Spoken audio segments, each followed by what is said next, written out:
মা বোনেরা,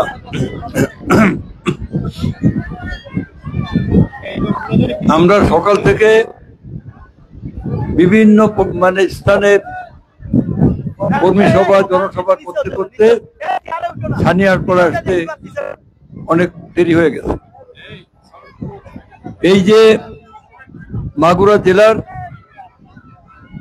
এবং শালিকা উপজেলার সর্ব উত্তরের এই গ্রাম ছানিয়ারপাড়া, এর পাশে হচ্ছে মাগুরা সদর উপজেলা। এই অঞ্চলটি, এখানে আমি বারবার এসেছি। এখানে একটা বিরাট বট গাছ আছে, না একটা বট গাছ আছে না, বট গাছ এখানে, এই সে বট গাছ।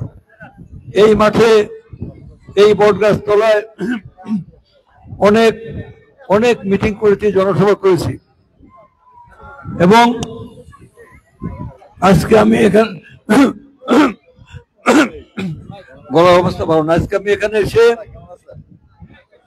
আমি অত্যন্ত আনন্দিত এবং খুশি যে গতকালকে আমি সন্ধ্যার সময় বিকেলে রওনা হয়ে রাত্রি এসে মোহাম্মদপুরে পৌঁছেছি। আজকে ছানিয়ারপাড়া আমি জনসভা দিয়েছি যে শালিকা উপজেলার প্রত্যন্ত অঞ্চল থেকে প্রোগ্রামটা আগেই দেওয়া ছিল। আমরা আমাদের রাজনৈতিক কর্মকাণ্ড শুরু করবো ছানিয়ারপাড়া থেকে, নির্বাচনী কর্মকাণ্ড শুরু করব। আজকে আপনাদের সামনে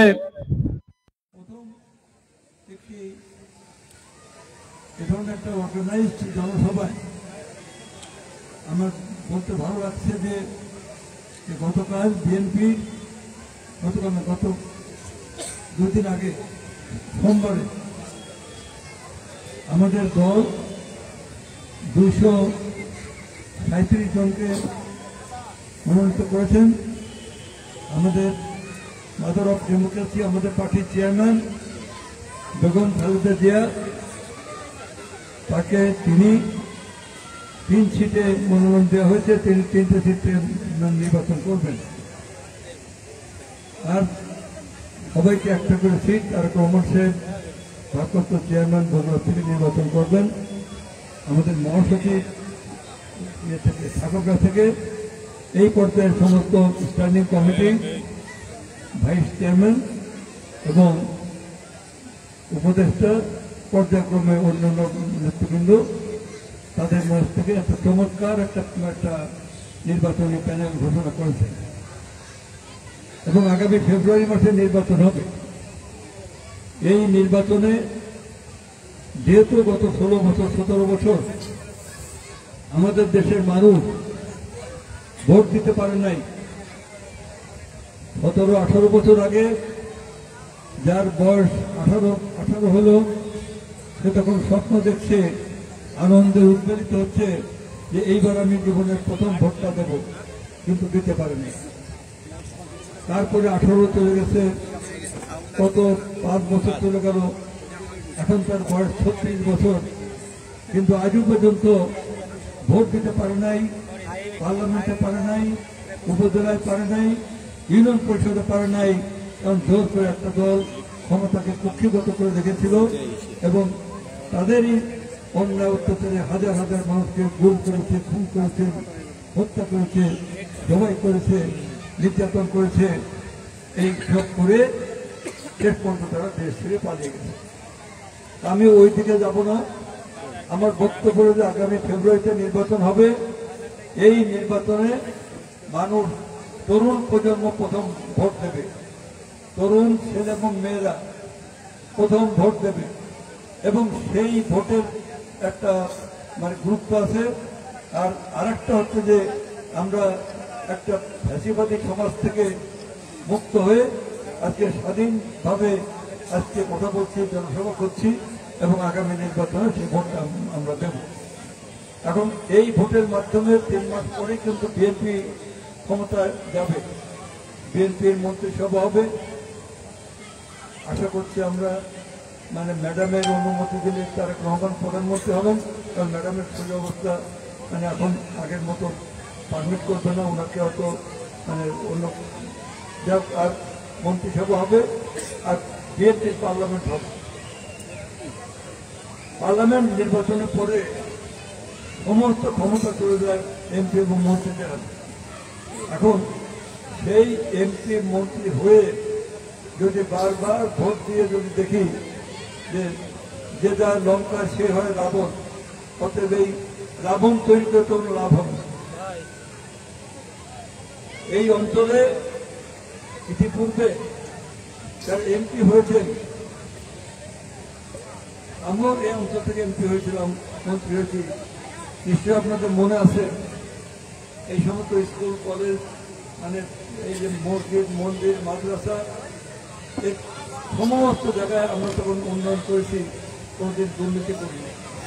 এবার আমাদের নতুন পরিকল্পনা আছে, সেটা হলো আমাদের অর্থনৈতিক টাকাকে যদি ঘোরাতে হয়, অর্থনীতিকে যদি সবল করতে হয়, গ্রামীণ অর্থনীতিকে, তাহলে এখানে মানুষের কর্মসংস্থানের ব্যবস্থা করতে হবে, বেকার ছেলে মেয়েদের চাকরির ব্যবস্থা করতে হবে।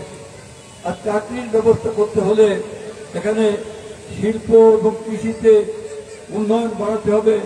আমাদের এই শালিকা মোহাম্মদপুর দক্ষিণ বাঁকুড়ার কোনো শিল্প নাই, শিল্প কলকারখানা নাই, চারিদিকে আছে, এখানে নাই। যদি আমরা শিল্প কলকারখানা গড়ে তুলতে পারি, যদি আমরা এই নদী খনন প্রকল্প নিয়ে নদী খনন করতে পারি, এবং আমি সেটা ওয়ার্ল্ড ব্যাংক থেকে প্রকল্প এনে এখানে আমরা নদী খনন প্রকল্প করব, হাজার হাজার মানুষের সেখানে চাকরির ব্যবস্থা হবে। ফটকি নদী, চিত্রা নদী, নবগঙ্গা নদী, মধুমতি নদী, আমাদের নির্বাচন এলাকায় যত নদী আছে সমস্ত নদী বিশ্ব ব্যাংকের প্রকল্পে আমরা এগুলো করার চেষ্টা করব। আমরা চেষ্টা করব এই যে কালীগঞ্জ থেকে যে রাস্তাটা নওয়াঘাটে চলে গেছে, আমাদের শালিকা মোহাম্মদপুরের লোকের সেই মানে কোন সুযোগ সুবিধা নাই। ওই শহর থেকে,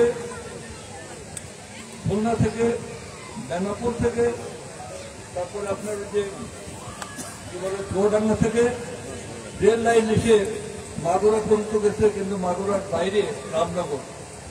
আমরা চেষ্টা করব যে যদি খুব বড় কাজ, দূরীয় কাজ, যদি কালীগঞ্জের মোবারকপুর সুগার মিলের কাছ থেকে যদি আমরা একটা ট্রেন লাইনে নড়াল রেল লাইন হয়ে গেছে, নড়াল হয়ে গেছে, উপর শব্দ হয়েছে, আমার এলাকা নাই। আমাদের যোগাযোগ ব্যবস্থা ভালো করতে হবে। আমাদের এখানে আপনার শিল্প কলকারখানা গড়ে তুলতে হবে। আমাদের মেয়েদের মায়েদের মেয়েরা সব চলে গেছে, মানে বাচ্চা কাচ্চা আছে, রান্না করতে হবে, মানে কি কষ্ট তাদের। আমাদের মেয়েদেরকে আমাদের বিএনপি সরকার আসলে আমাদের মেয়েদের জন্য কর্মসংস্থানের ব্যবস্থা করা হবে। আমাদের জনগণের অর্ধেক হচ্ছে মহিলা, অর্ধেক হচ্ছে পুরুষ। ভোট হচ্ছে 51% মহিলা, 49% হচ্ছে মানে পুরুষ। ভোটের দিক দিয়ে মেয়েরা বেশি, জনসংখ্যায় বেশি, ত্যাগ করে কাজ করে, কিন্তু ফল ভোগ করতে পারে না। তাই মহিলাদেরকে স্বাবলম্বী করে তোলার জন্য আমরা নানামুখী কর্মসূচি নেব, যাতে প্রত্যেক মেয়েরা নিজের আয় উপার্জন করতে পারে, তারাই যাতে তাদের সন্তান সন্ততি পালন করতে পারে। এই মেয়েরা যেন তার অসুস্থ শ্বশুরকে দেখতে পারে, বাবা মাকে দেখতে পারে এবং স্বামীকে সাহায্য করতে পারে। এইভাবে মিলেমিশে একটা সুখের সংসার আমরা গড়ে তুলতে চাই। আমরা মানুষের মাঝে কোনো বিভেদ চাই না, কোনো অনৈক্য চাই না, কোনো বিভাজন চাই না।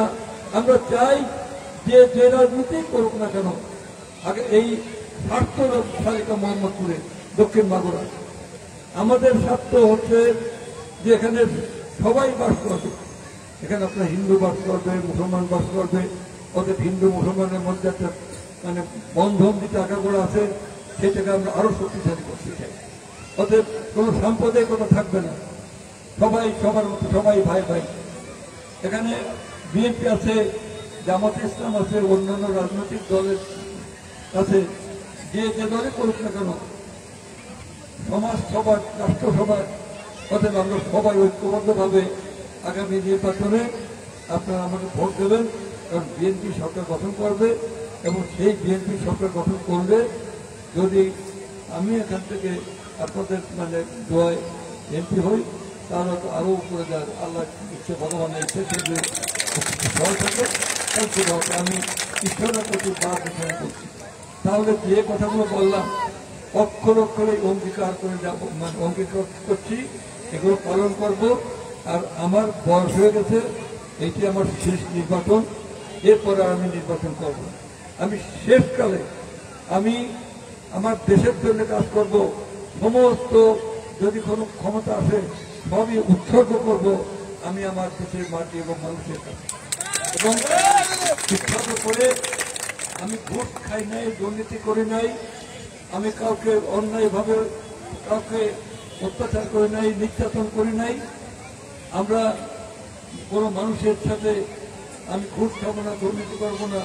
রাজনীতিতে আমার কোনো স্বার্থ নাই, জনগণের স্বার্থই আমার স্বার্থ, শ্রমিক কৃষকের স্বার্থ আমার স্বার্থ। আর আমি গরিব মানুষের দুঃখ বুঝি, আমি গ্রামের ছেলে। অতএব এই দেশের গরিব মানুষ, ভূমিহীন কৃষক, ক্ষেত মজুর, কামার কোমর নাপিত ধোপা, হাড়ি মুচি দম, বিভিন্ন পর্যায়ের গরিব খেটে খাওয়া মানুষের জন্য তাদেরকে স্বাবলম্বী করতে হবে, তাদেরও কর্মসংস্থান ব্যবস্থা করতে হবে। আর স্কুল কলেজের আমূল পরিবর্তন আনতে হবে। আজকে স্কুলগুলোতে যাতে সঠিকভাবে শিক্ষা হয়, ভুল ইতিহাস না পড়ানো হয়, যাতে সঠিকভাবে মানুষ শিক্ষা গ্রহণ করতে পারে এবং শিক্ষা গ্রহণ করে সে যাতে চাকরি বাকরি পায়, মানব সম্পদের উন্নয়ন হয়, সেই কাজগুলো আমরা করতে চাই। আপনারা আমাকে দোয়া করবেন। এরপরে আমি প্রথম কিন্তু এই ঠান্ডাতে নির্বাচন ডিক্লারেশনের পরে আনুষ্ঠানিক সভা আজকে ধনেশ্বরগাতি ইউনিয়নের ঠান্ডায় প্রথম, তাই ছানিয়ার পড়ার প্রথম সভা। আমি ছানিয়ার পড়ার পবিত্র মাটি স্পর্শ করে আর আপনাদেরকে সাক্ষী রেখে আপনাদের অনুমতি নিয়ে, অনুমতি আছে তো সবাই, আপনাদের অনুমতি নিয়ে আমি ভোটের মাঠে আরো বেগবান হয়ে আমি কাজ করতে পারবো, এই কথাগুলো বলে আমার বক্তব্য শেষ করছি। বাংলাদেশ জিন্দাবাদ, বাংলাদেশ জাতীয়তাবাদী দল জিন্দাবাদ, শহীদ প্রেসিডেন্ট জিয়াউর রহমান অমর হোক, বেগম খালেদা জিয়া জিন্দাবাদ, তারেক রহমান জিন্দাবাদ, জিন্দাবাদ। মাগুরায় কোনো মার্কা আছে? মোহাম্মদপুর কোনো মার্কা আছে? শালিকায় কোনো মার্কা আছে? সংসদের কোনো মার্কা আছে? রাজপথে কোনো মার্কা আছে? বেগম জিয়ার কোনো মার্কা আছে? তারেক রহমানের কোনো মার্কা আছে?